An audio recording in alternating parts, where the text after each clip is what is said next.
Ladies and gentlemen, boys and girls, welcome to Fenway Park.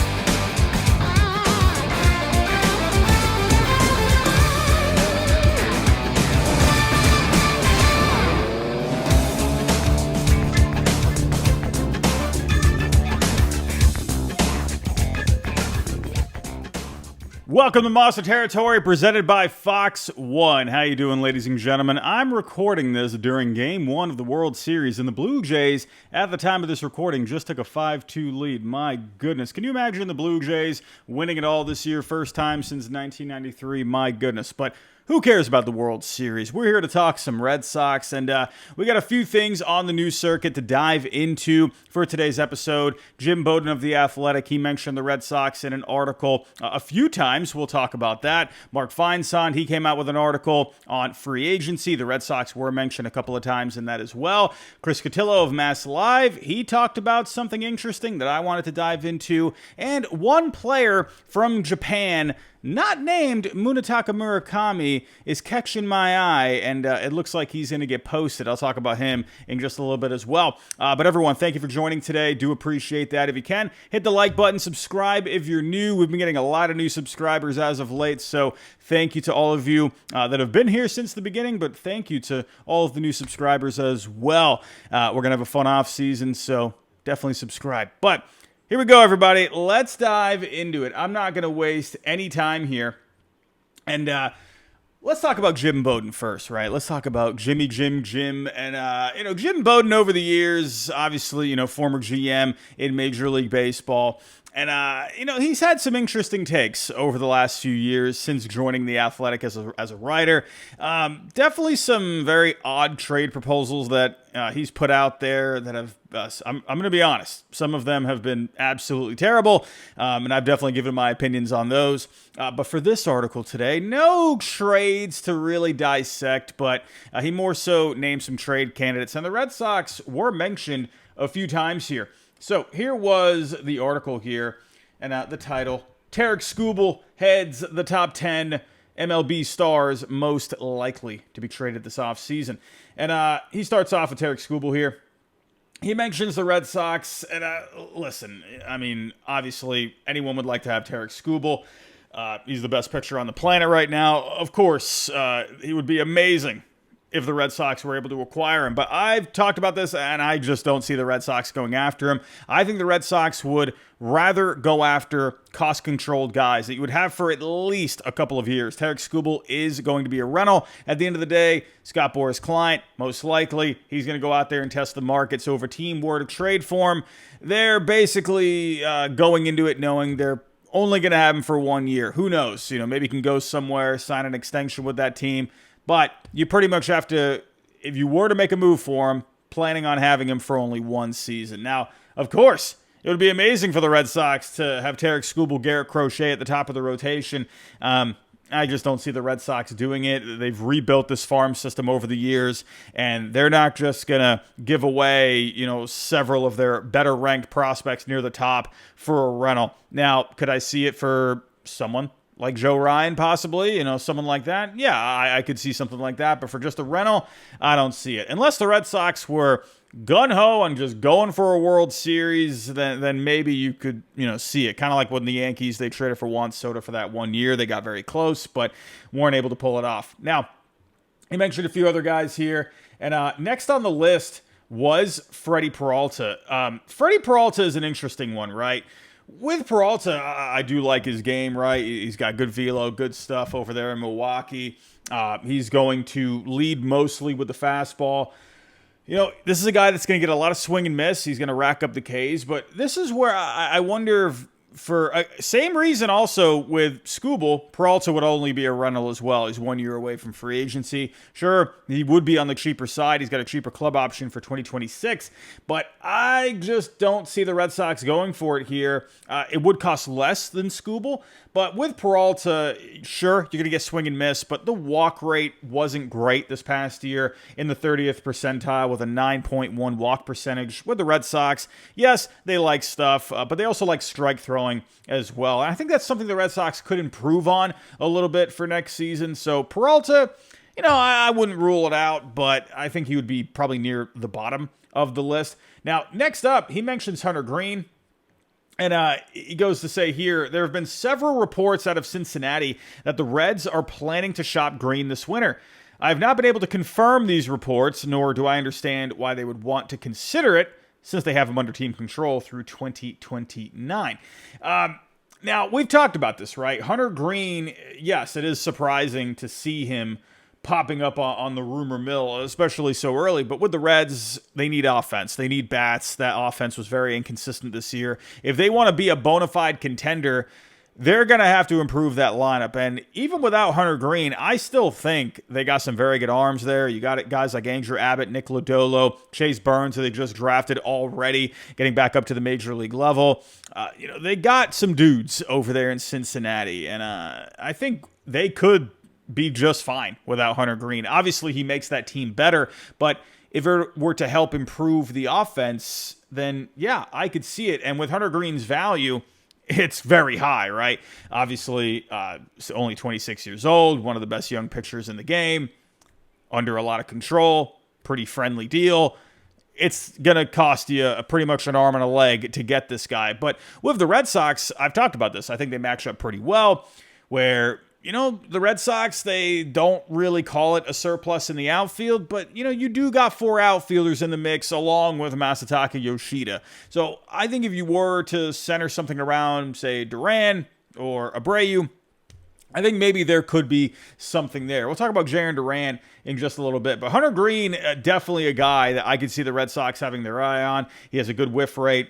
Also, very good strike throwing in the 82nd percentile when it came to the walk percentage this past year. He's really, at this point, just more of a 2-pitch guy. So I do wonder if the Red Sox would have a little bit of pause with that.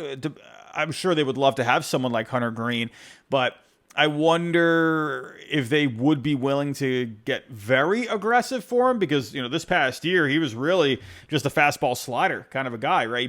He mixed in a splitter as well, but it didn't really throw it very often. So that is something to consider as well.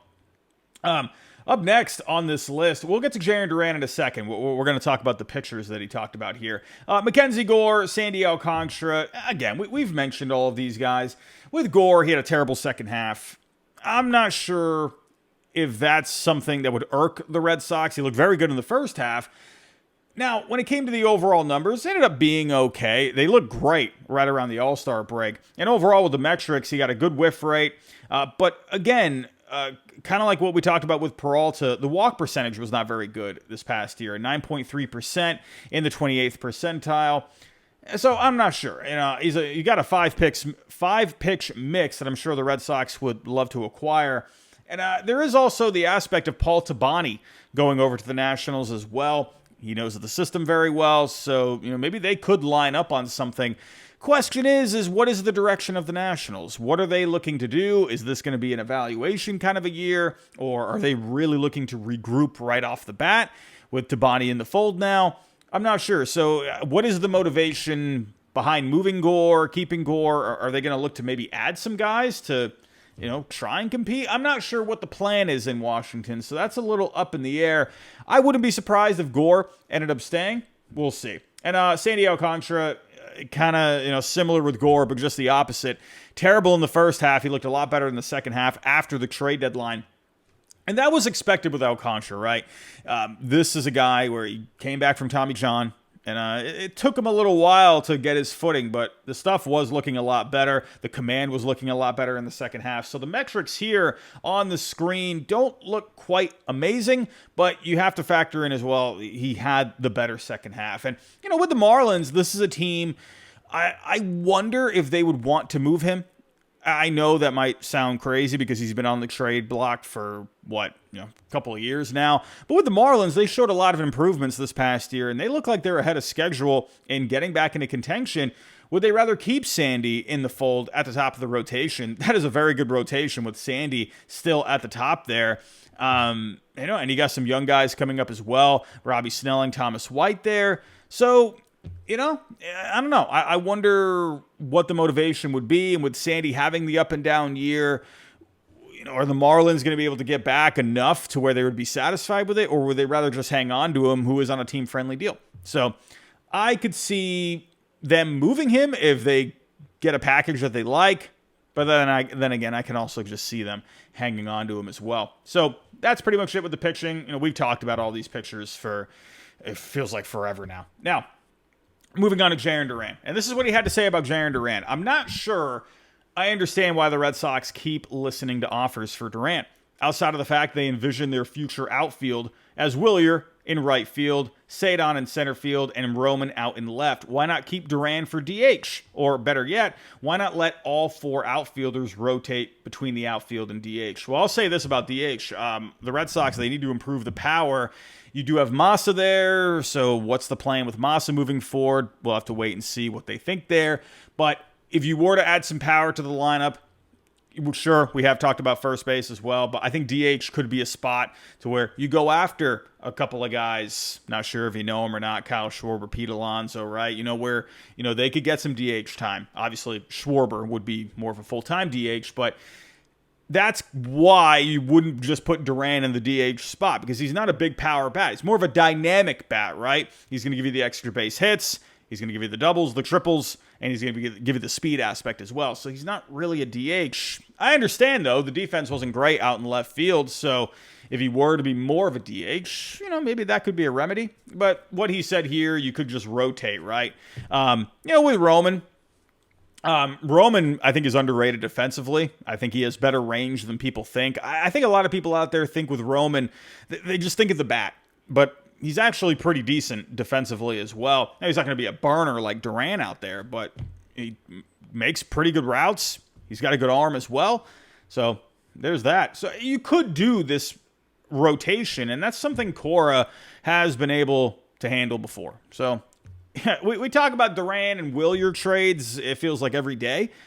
But honestly, I could see a scenario where you still have all 4 in the fold. And it ended up paying off for the Red Sox this year, right? Roman went down, and then you still had a full outfield, right? We'll see what ends up happening here. But he goes on to say, regardless, Duran's name keeps coming up in trade rumors. And now it sounds like the Red Sox will move on from him this winter.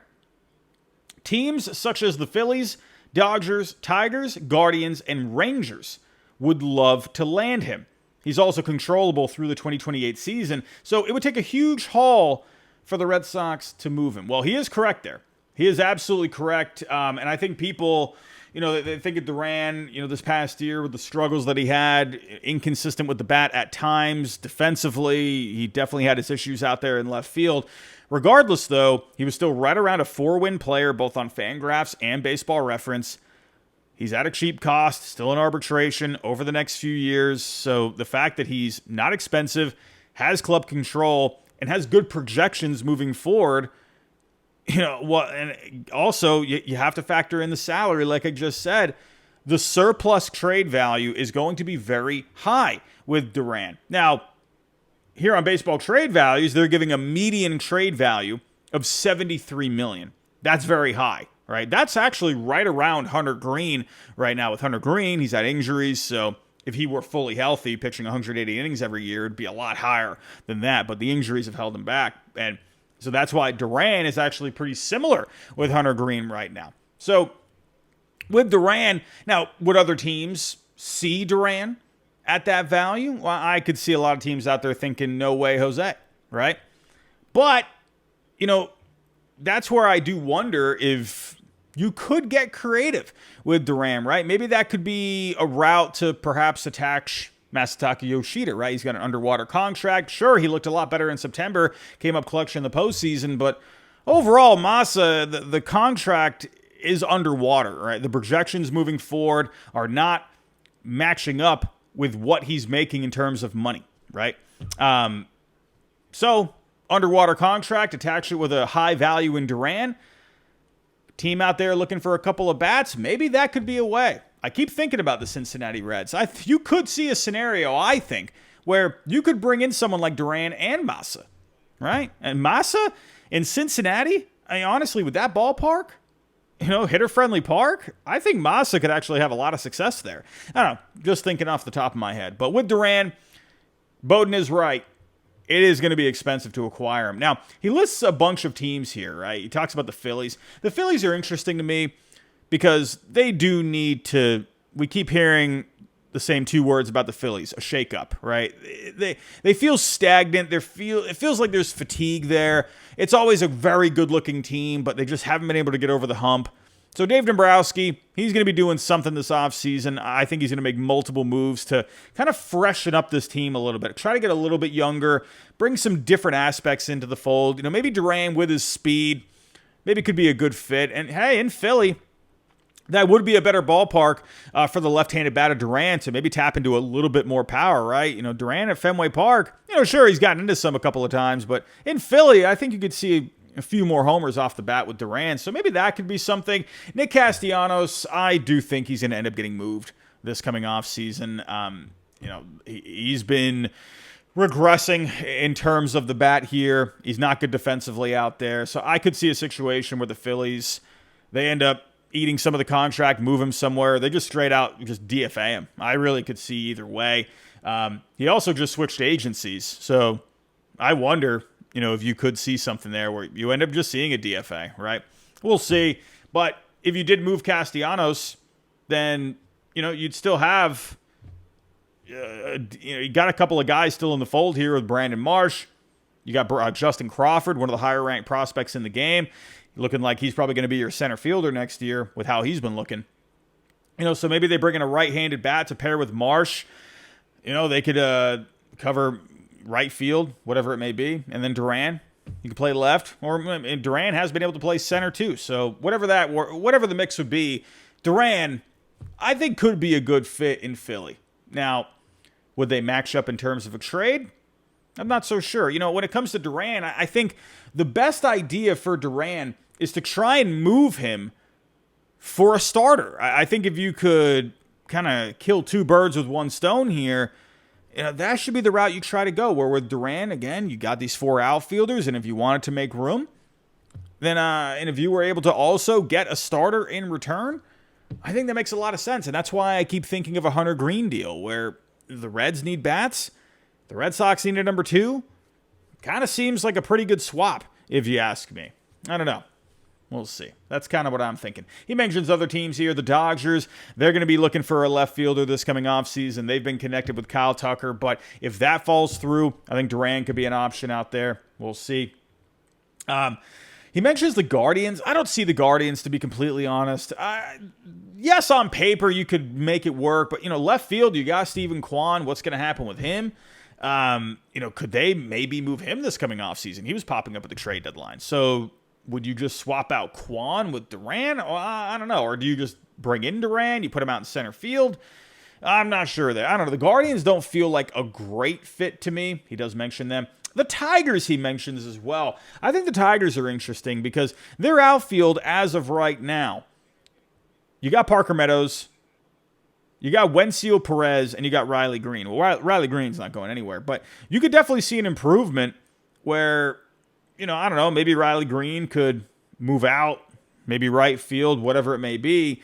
And then Duran, put him out in left. And the Tigers, they got themselves a pretty dynamic bat. I feel like they need another bat. And someone like Duran, I think, could make some sense. Are they the right trade partner, though? I don't know. It depends on what the Red Sox would want to bring back for him, right? He's got a lot of value. I don't know what the Red Sox would look for there. He mentions the Rangers. I think the Rangers could be interesting. They definitely need, I would say, a bit of a shakeup as well, kind of like the Phillies. When it comes to the outfield, you got Wyatt Langford, you got Adolis Garcia, Evan Carter. Evan Carter's still trying to find his way a little bit. He's had some injuries over the last couple of years, but someone like Adolis Garcia, the bat definitely regressed this past year. Still has a good arm out there in right field, but I don't know. Could you move on from Adolis Garcia, maybe like a non-tender kind of a thing? Duran can go out there. I'm not sure. Yeah.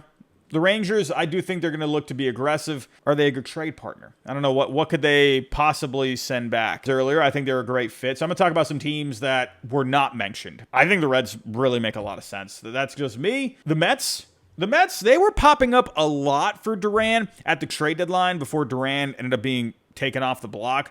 But the Mets, a lot of people were talking about that fit. I mean, they ended up bringing in Cedric Mullins. So, you know, I'm sure they made a phone call about Duran at one point.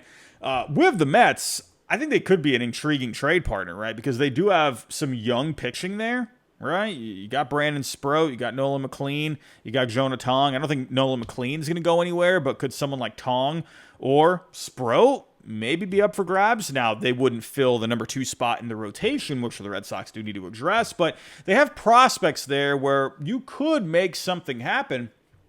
We'll see. And hey, they could use another bat. Maybe, I don't know if Massa would be the greatest fit out in center field, but you could use something there, especially if Pete Alonso goes elsewhere. I mean, they're going to need bats. Duran and Massa not really going to give you a whole lot of power there, but if they were looking for a couple of bats, maybe that could be a route.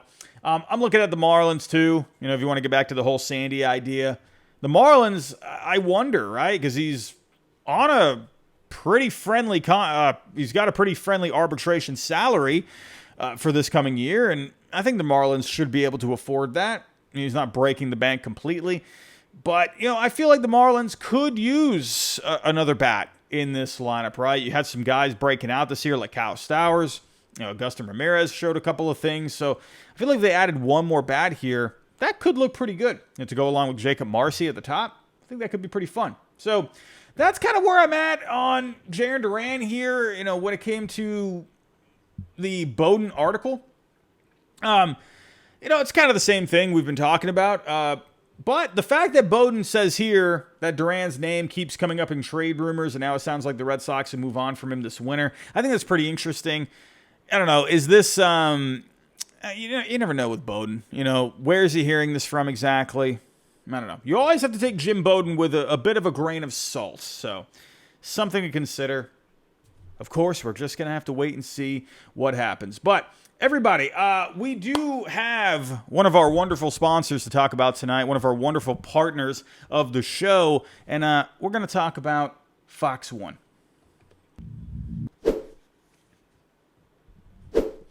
Alrighty, well, Fox One, absolutely wonderful partners over there, and right now, you can watch every game of the World Series. Got Game 2 coming up this weekend. Got Game 3 and 4 scheduled for next week. And hey, listen, you got some good pitching matchups coming up. You got Yamamoto Gosman going in Game 2. This is a fun series. I really do like this series a lot because you do have talented bats on both sides. You got some good pitching on both sides. The Dodgers have looked amazing. They're going for a repeat for the first time since the late 90s. Early 2000s with the Yankees when they won 3 straight. And then the Blue Jays going for their first World Series since 1993. So a lot of history on the line here between both teams. One swing could change the game. Every play could make history. Could the Dodgers repeat? Could the Blue Jays win for the first time since 93? I don't know. But you can find out by streaming the World Series live on Fox One. You can start your 7-day free trial today. Offers are subject to change. Go to Fox One for complete terms and conditions. The link is down below in the description. I mean, hey, take a look at Tom Brady right there. He's looking quite handsome. There's also the QR code on the screen if you want to scan that. But go check out Fox One, our wonderful partners for today. We got more articles to dive into, ladies and gentlemen. More articles to talk about. And Mark Feinsand, he came out with a little something. He talked about free agents. Who will drive the free agent market? Top 30 names to eye. Now, Mark Feinsand, I'm going to say this over the last couple of years. He's also, I think, been a bit hit or miss. He's put some stuff out there, making it sound like it's pretty certain. Thinking, oh man, this sounds like it's probably going to happen. And then it doesn't happen. So, Mark Feinsand, he's had some stories, obviously. He's broken some things before. But me personally, I feel like he's been a bit more hit and miss over the last couple of years. He talks about Alex Bregman as his number 2 free agent, and he puts the potential fits. Now, I don't know if he's putting these teams in order from greatest to least, our best chances to bring him in. I don't know. But he puts the Phillies first, then the Red Sox, then the Tigers. You all know how I feel about Alex Bregman. I think the Red Sox need to bring him back. There's going to be people out there that say, maybe not. I don't know. Bregman didn't look great in the second half. It's going to take, 5-6 years, big money to keep him in. But to me, I've already talked about it ad nauseum. I think he fits like a glove at Fenway Park. The intangibles just are off the charts. I think that means something, and I think for the Red Sox getting back into this competitive window, you want someone like Alex Bregman that brings those intangibles into the fold, that brings things that don't show up fully on the stat sheet. But I still think Bregman can be a very productive player. I mean, you just saw it this past year before going down with an injury. So there is that, but he mentions the Phillies, Red Sox, and the Tigers. Now, he mentions Pete Alonso. We've talked a lot about Pete Alonso on this channel here in recent weeks. And he puts the Giants, the Mets, and the Red Sox. I don't agree with the Giants one. Now, when it comes to the Giants, let's actually take a look here.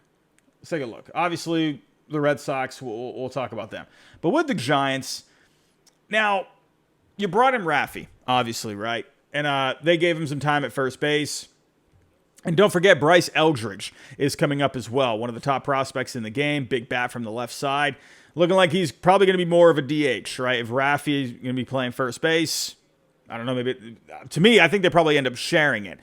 I just don't see how Pete Alonso fits here. I don't really see it, to be completely honest. Then he mentions the Mets and the Red Sox, right? The Mets, obviously, there's definitely an argument for keeping Pete Alonso in the fold. But after the meltdown this past year, I don't know. I just wonder if Alonso, of course, it is going to come down to the money at the end of the day. But it's a bit of a bad taste in your mouth. Things didn't end really in a great way. And with David Stearns, they had trouble coming up with a contract last offseason. They eventually figured it out. But is he going to be... David Stearns, this is a guy that he is big on value, right? Is he going to be willing to give Alonso the deal that he's looking for? I'm not so sure. And that could really pave the way for the Red Sox in terms of bringing him in. Now, with the Red Sox, right, we've talked about it. Tristan Casas, he's not really in the picture at the moment, but at some point he will be. According to reports, the rehab's been going very well.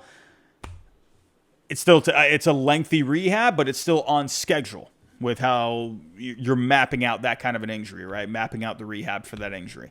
So Casas eventually is going to be back in the fold, but even if you bring in Alonso, you can still make that work when Casas comes back. Alonso, you could put him more at DH, and then Casas can be at first base. Now, the question is, Alonso, does he want to play first base? Would he be okay with DHing? I don't know. Some players that's a particular thing for them, right? Where they like being out in the field. We just saw it with Raffy this past year, moving into the DH spot, right? It takes a little getting used to, really, where all you're doing is just hitting. Now, would Alonso like something like that? I don't know. Or does he want to stay out in the field? So that could be something to think about. With the Red Sox, if they bring him in to be the primary first baseman for the next several years, well, what does that mean for Tristan Casas? So I don't know. So in that case, you really, I don't know. You'd have a hard time rebuilding Casas's value at that point. I don't know, because at the end of the day, if you want to rebuild Casas's value, he's got to go out there and get playing time. He's got to get major league at bats. Even if he comes back from this injury and he's completely fine moving forward, you're not going to rebuild your value down at AAA. He has got to get major league at bats, and he would have to show that. Remember, he struggled before he went down with the injuries. He would have to show that he is fine moving forward. So pretty much the point there. So if you bring in Alonso, well, Casas is not really going to have any value at that point. But you could make it work with both. So I don't know. Would that be a bit of a sticking point? I'm not quite sure. Not quite sure on that one. Now, the rest of the article, he does talk about Lucas Giolito, talks about the potential fits, the Angels, the Astros, and the Diamondbacks. I don't think... This is where I get a little... how do I say this? With Mark Feinsand, why put the Angels? He was just on the Angels not too long ago. He had a horrible time there. Didn't work out. It was not good. And the Angels have been having a lot of issues go back now. We had the whole story about the air conditioning. My goodness, what the heck is going on with that? They've obviously just been a losing team forever now, even with Mike Trout in the fold. it's a poorly run organization, and it's sad because the Angels, to me, I still remember those good Angels teams from the 2000s, early 2010s. It's sad to see what's going on over there. Why would Giolito want to go to the Angels at this point? I don't get it. On paper, sure, could the Angels use pitching, but I don't know. I feel like Feinsand's really missing the mark here. You got to think about just, would Giolito want to go there? I mean, money talks at the end of the day, sure, but I don't know. It doesn't seem like a great fit. He mentions the Astros and the Diamondbacks. I could see either the Astros or the Diamondbacks, to be completely honest. I could. The Astros, they could use some starting pitching here. And the Diamondbacks, you're not going to have Corbin Burns in the fold, right? Gallen, he's up in the air as well. Is Merrill Kelly going to come back? I don't know. I think the D-backs could be interesting. I do. I still see a scenario where Giolito could come back to the Red Sox. He does provide that good depth. I could see them offering him a qualifying offer to come back for another year, try to rebuild that value even more so after the elbow surgery, and keep putting up solid numbers and then try again next offseason. The Red Sox do have a lot of depth without him, but it would take pressure off of just the rotation as a whole. You could have Crochet at number 1. You figure out number 2. You got Bayo, Giolito in the 3-4 mix, and then you have all these young guys, along with Cutter Crawford, Patrick Sandoval, fighting it out for the 5th spot, some bullpen spots. Giolito still would take a lot of pressure off. I could see the Red Sox offering him a contract because it did work for both sides. It did. He seemed to enjoy this past year with how things were going. Seemed like the Red Sox were liking what was happening, but, we'll see. I think that's an interesting thing to consider for this offseason. We do have another one of our wonderful partners for today's show, DraftKings. We'll be right back.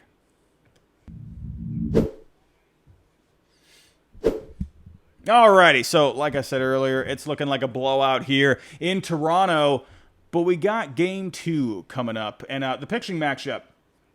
The pitching matchup for Game 2, you got Yoshinobu Yamamoto against Kevin Gausman. Well, it's looking like Yamamoto is going to have to pitch his butt off in Game 2 to get the Dodgers back into this thing, but it's not going to be easy against Kevin Gausman. But you know who I like against Kevin Gausman? I like Freddie Freeman. Freddie Freeman, he's been hitting splitters well this past year. He actually leads the Dodgers when it comes to run value versus splitters. He's been seeing that pitch well this year. He's been seeing that pitch well his whole career. He's having himself a good year again this past year, hitting 295, 367 on base, 502 on the slugging, a 139 WRC plus. Not amazing numbers this postseason so far, hitting 231, OPS at a 743. But if there's ever a time for Freddie Freeman to come through here, I could see it against Kevin Gausman. But right now, you can download the DraftKings Sportsbook app and use the code FOUL. And if you bet $5, you get $300 in bonus bets if your bet wins. Again, go over to the DraftKings Sportsbook app, download it, and use the code FOUL. I'll be right back. Gambling problem? Call 1-800-GAMBLER. In New York, call 877-8-HOPE-NY or text HOPE-NY at 467-369. In Connecticut, help is available for problem gambling. Call 888-789-7777 or visit ccpg.org. Please play responsibly on behalf of Boot Hill Casino and Resort in Kansas. 21 and over. Age and eligibility varies by jurisdiction. Void in Ontario. Bonus bets expire 7 days after issuance. For additional terms and responsible gaming resources, see dkng.co/audio. Alrighty, we got another article to talk about here from Chris Cotillo of Mass Live, and he's been doing a position-by-position breakdown for this coming offseason, talking the pitching, talking the outfield, talking the infield, but in today's article, he was focused on DH, along with the outfield mix as well, and he said something in this article that I thought was very interesting. Let's get to that part here, and he says here, for DH, he talks about Massa. He thinks the Red Sox, they need to figure out a way to part ways with him, even if it's DFAing him, getting out of the contract. But then he goes on to say here, the two options that are clear in free agency are Kyle Schwarber and Pete Alonso. Alex Cora has been clear about his admiration for Schwarber, who the Red Sox love. And if a quick reunion with the Phillies doesn't come together, expect Boston to show some real interest there. Doing so might force the club to spend something close to $50 million. Yes, you read that right. On its DH spot, between a Schwarber average annual value around $30 million and Yoshida's sunk cost. at $18 million. He goes on to say, however, this is what big market teams that want to win now do. He also mentions Pete Alonso fits the club as a DH much better than he does as a first baseman, where his defense is more than suspect. But like I said earlier, when it comes to Pete Alonso, is he going to want to play first base? Or would he be open to DHing a little bit more, especially, if Casas ends up coming back in the fold next year? Now, Kyle Schwarber, he's someone I haven't touched on too much, mainly because I do have this feeling he's going to end up back in Philly. But then again, Dave Dombrowski, what's the plan? What's the plan in Philly? I said earlier, they're looking to shake things up. Now, Schwarber, you could easily just bring this guy back. He's a great fit both on the field and off the field. He means a lot to the clubhouse. He means a lot to the city. He does a lot of charity work there. With Schwarber, I could easily see him going back to Philly. That's why I haven't dove into him too much. But then again, in the end, money is what it's going to come down to. And Schwarber, this could very well be his last free agency, or his last good free agency, right? Coming off a great year, hitting 56 homers, a 152 WRC+. Yeah, he's going to look to get paid. But what if the Phillies aren't willing to go the extra mile than, say, another team out there that would be willing to go the extra mile, like the Red Sox, where they need to add some power? And you got to remember with Schwarber, he's probably not going to be getting himself like an 8-year deal, like a 7-year deal, right? He's just about to turn 33 years old. So you're probably looking at, say, a 4-year deal tops, maybe 5. I don't know. I don't know if a team would be willing to go that long, but at least a 3-year deal. I mean, I could see 4, maybe 5. 4 with an option, I think sounds about right. With Schwarber and the Red Sox, I think the Red Sox could prefer that. They like these shorter deals. You just saw it with Alex Bregman, right? They said, hey, we'll give you a short-term deal, high AAV. It kind of fits right into their ballpark of what they like to do. John Henry over the years has not been a huge fan of giving out the long-term deals. He has done it. There have been moments where, they thought it was fine. And a lot of the times, it hasn't fully worked out, right? Take a look at the Carl Crawford signing. That ended up being terrible, right? Pablo Sandoval, awful. A terrible deal, right? The couple that have jumped off the page are Manny Ramirez, who was brought in before John Henry, and JD Martinez. That ended up, I think, working out very well. This, I think, fits into what the Red Sox like to do. If they were to get more aggressive than the Phillies, offering a higher AAV, they do need the power. I wonder if the Red Sox could step up there. Let's say they offer him, I don't know. Let's say the Phillies, they top out at $30 million per year. Let's say the Red Sox go 33, 34 even, right? Do some deferred money, whatever it may be, and they figure it out, right? Schwarber, he did like his time in Boston, and obviously a good relationship there with Cora. And Cora, remember, he talked about Schwarber not too long ago when he was asked, hey, what do you think about Schwarber's free agency? And he said he was very intrigued. He backpedaled it a little bit the next day, saying, oh, I'm intrigued with all my former players' free agency, right? And I don't know. He sounded pretty interested in Schwarber when that was brought up. So I could see a scenario there. Again, the Phillies are the big roadblock. Dave Dombrowski, he finds ways to get deals done. I could see the Phillies easily bringing him back. But again, it's going to come down to where do the Phillies tap out if another team like the Red Sox are going to go hard after him. So back to Pete Alonso. I still think it makes a lot of sense. Again, like I mentioned a couple of times, would he be willing to DH more? That's a thing. That is a thing at the end of the day. So Alonso, I think, makes a lot of sense. Now, I will say this. If they were to go out there and somehow land Kyle Schwarber, my goodness, that would be amazing. I would do cartwheels, to be completely honest with you. I would do cartwheels for either Schwarber or Alonso. But let's say they went with Schwarber. I wonder if someone like Kazuma Okamoto could be an option for the Red Sox this offseason. You might be asking, who the heck is Kazuma Okamoto? We're all talking about Munetaka Murakami over here, right? Guy who hit 56 home runs back in 2022 at the age of 22. But Kazuma Okamoto, I wonder, could be a better fit for the Red Sox. And according to reports, it was looking like he was not going to get posted at one point this past week, but then all of a sudden we got a report saying it is expected that he's going to get posted. And for the Red Sox, I wonder if that could be something they'd be interested in. And here's why. with Okamoto, he's not going to be as expensive as Murakami. He's definitely going to be cheaper. Murakami, 26 years old. He's younger. He's going to get himself a longer deal, more money overall. Okamoto is 29 years old, right? Just turned 29 a few months ago. So he's not going to get, big long-term deal like Murakami's going to get coming out of Japan, right? With Okamoto, I mean, could you see, maybe like a 5-year kind of a deal? Say like a Saya Suzuki kind of a deal, right? I could see something like that with Okamoto. And with Okamoto, he arguably had his best season this past year. He posted the highest slugging percentage of his career. He did have some injuries this past season, though, something to consider. He had an elbow injury after a collision at first base, but he hit .327 with a .416 on base, .598 on the slugging, a .210 WRC plus, 15 homers, 49 RBIs. But 15 homers over 69 games, that's pretty good. Now with Okamoto, right-handed bat, and he pulls the ball a ton.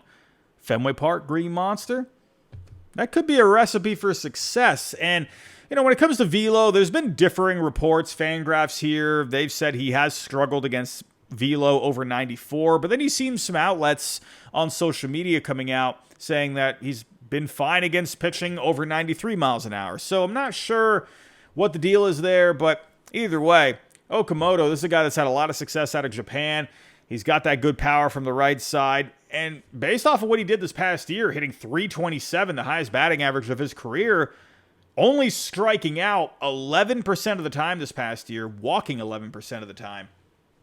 That sounds like a bat that could fit very well into the Red Sox lineup. If you can go get the power of Schwarber and then go get Okamoto to be a solid right-handed bat from the right, a solid right-handed bat to play first base, that sounds like a pretty good offseason, if you ask me, to address this lineup. That lineup would be excellent with both of those two. Now, I think Pete Alonso is definitely, he's my top choice overall when it comes to first base, but Okamoto, I think, would be a fine fallback option. And with the Red Sox, they've been aggressive in the Japanese market in the past, most notably Daisuke, Junichi Tozawa. They brought in Sawamura.